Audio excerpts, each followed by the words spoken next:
Nabutan ka na pa din ng bangge. Ano, tinapos mo talaga so pagtatiles mo duman sa piga gibo mong paupahan. Iyo pa din, tinapos ko ta.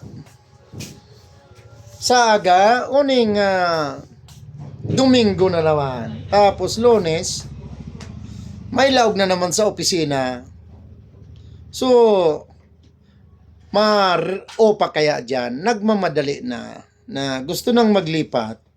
Igusong ka talaga pa din. Kaya, super rich ka lang niya. Ano man pa din, luway-luway man sa nako. Uning, mapagalon maghanap kaya ang unyanin mga trabador, lalo na pag mga skill. Kadakol bagang pigapagibong mga infrastructure ang sa tuyang gobyerno. Kuyo pa din. Pasalamat ako nagabot ka. Wala mga kukutang katagay-tagay. Pa tos.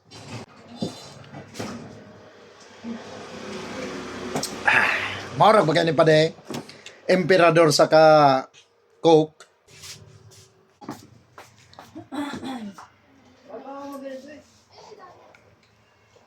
Maski pro paano pa de, nagatrabaho kita. Dahil nalilingawan baga pag Sabado.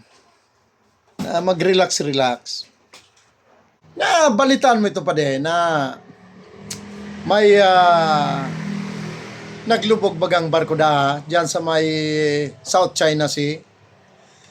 Mga Pilipino so mga crew, hali pala nitong Pilipinas, pasiring sa sa China. Pa din, nabasa ko ito. Pero na-rescue man so mga crew kang Chinese Coast Guard ata ito ang nag-rescue, nag-responde. Pa din. Pero ang balita kasubago pigmati ko igwadang duwang missing. Ang balita nga di ko nga ni kung ano ang totoo kay ito. Uning sabi 17 yung na rescue.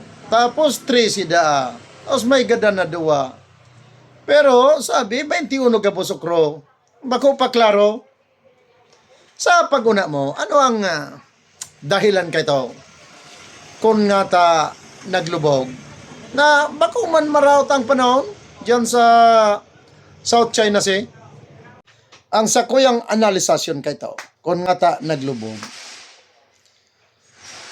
Ang nabasa ko, ang kargamento kaya iron ore.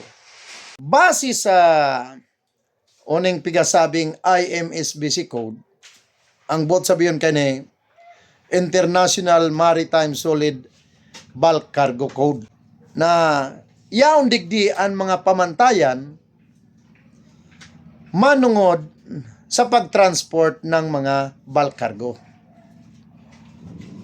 Baka naging kumpiyansa so kapitan at saka yung shipmate dahil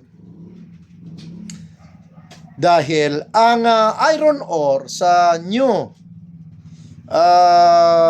regulasyon na kaagduman sa IMSBC code. Ining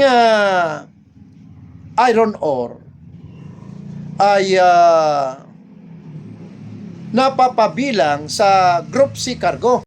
Duman kaya sa IMSBC code, tulong klase ang group of cargo. Ining Group A, Group B, at saka Group C. So, yung Group A, iyon sa mga cargo na nagle-liquefy, ang buot sabiyon pa din ng liquefaction, tabakaw ka man siman sa mga layman's term ng mga marino. So, iyon sa kargamento na nagle-liquefy, nagtutunaw from solid to liquid. Yung Group B naman, iyon sa mga cargo, bulk cargo, na igwanin chemical hazard.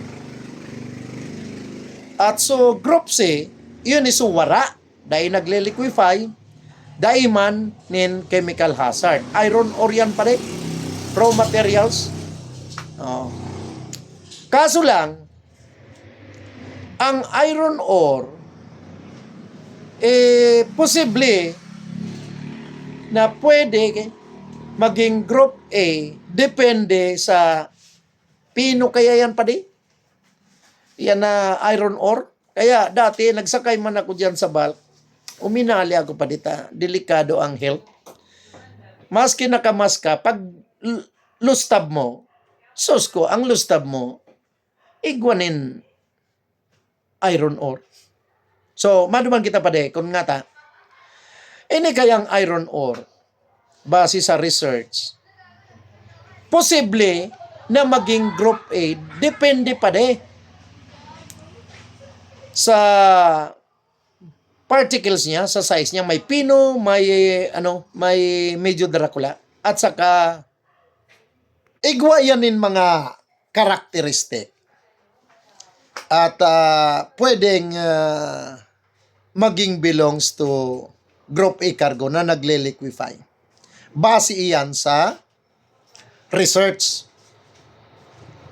So, ang nakakaag kaya sa new provision, itong sa IMSBC code, ay group C. So baka, iyon ang pagka, ni chipmate ni Kapitan, na group C.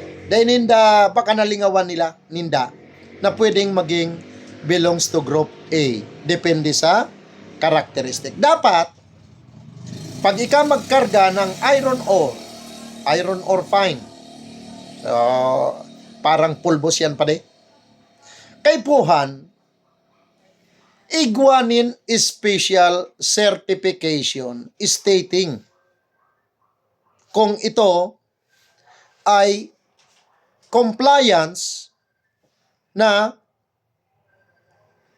group B, na ito ay group C cargo, or ito ay group A cargo. Kaya, pag ako pa din nagtuturo, kaya na yung hazmat for bulk, permi kong pigasabi sa sakuyang mga trainee na kaipuhan ay taasan ninda ang stability dahil yung ano yan, saro yan sa mga delikado, panganib, dangerous sa pagtransport ng bulk cargo na liquefaction. Pag nag-liquefy ang cargo, it will reduce the ship stability.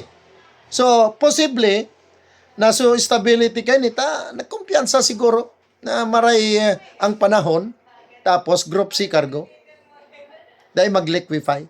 So, yan pa di ang sakuyang analisasyon. Pero, kulang man information, binalita lang, lumubog, may na-rescue.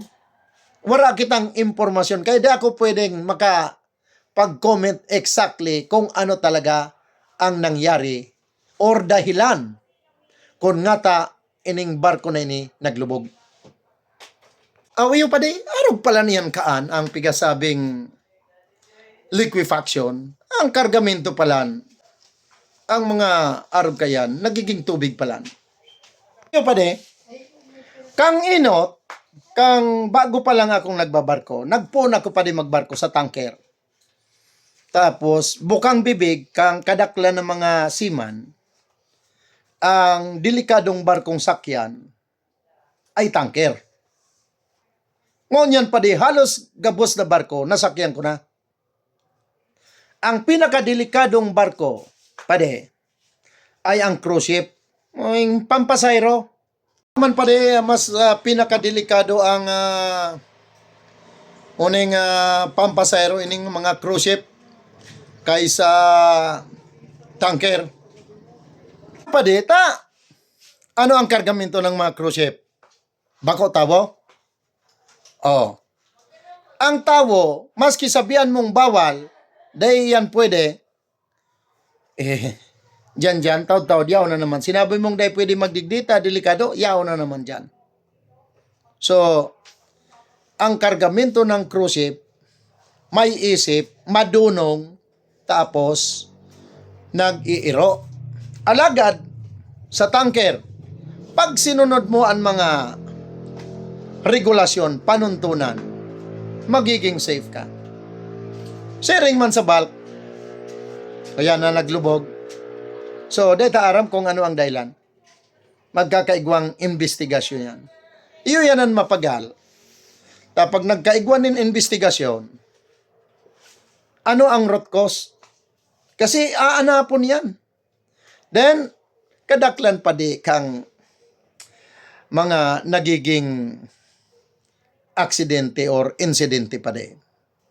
Pag nagkaigwang pagkatapos kang investigasyon. Kasi ang investigasyon pa di puros ano yan? Puros hapot bagayan pa di. Ta imbestiga nga ni. Tapos duman sa last part ng investigasyon, ano ang rekomendasyon? Ano ang root cause? Then ano ang rekomendasyon? Ngata nangyari ini. Kadaklan pa din na aksidente puun sa Titanic. Wala man ibang rekomendasyon ay training.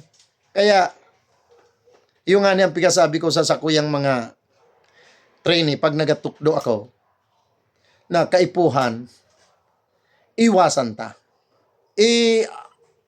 Nadae magka-aksidente.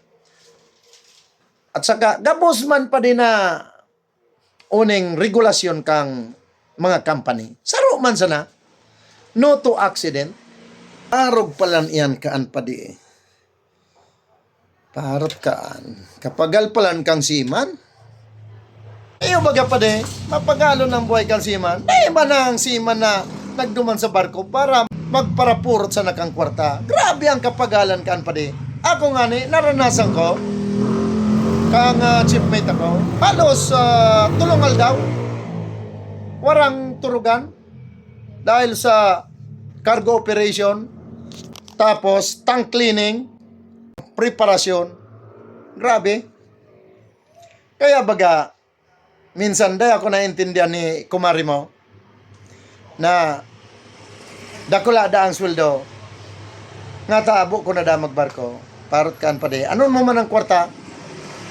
Kung delikado na, lalo na, ngunyan baga, millennials na kita, maray lamang sa mga millennials, okay pa yan. Kaya, okay na ako digdi, pag Monday to Friday, yan sa opisina, tapos Saturday, Sunday, construction, tapos pagbanggi, jamming-jamming pa kita. Tama ng buhay ang araw. Tama na ang araw ka na buhay.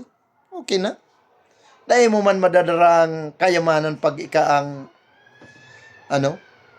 duman sa ikaduwang buhay mo. Ili nga si former Senator Indrile. Idol ko yan eh. Nadara niya wala. Si Nora Honor. Yan baga problema. Dakulon palang mga pagrugaring. Sisay ang mamana. Yan, nag-airiwal na. Kaya, simple lang kita pa rin.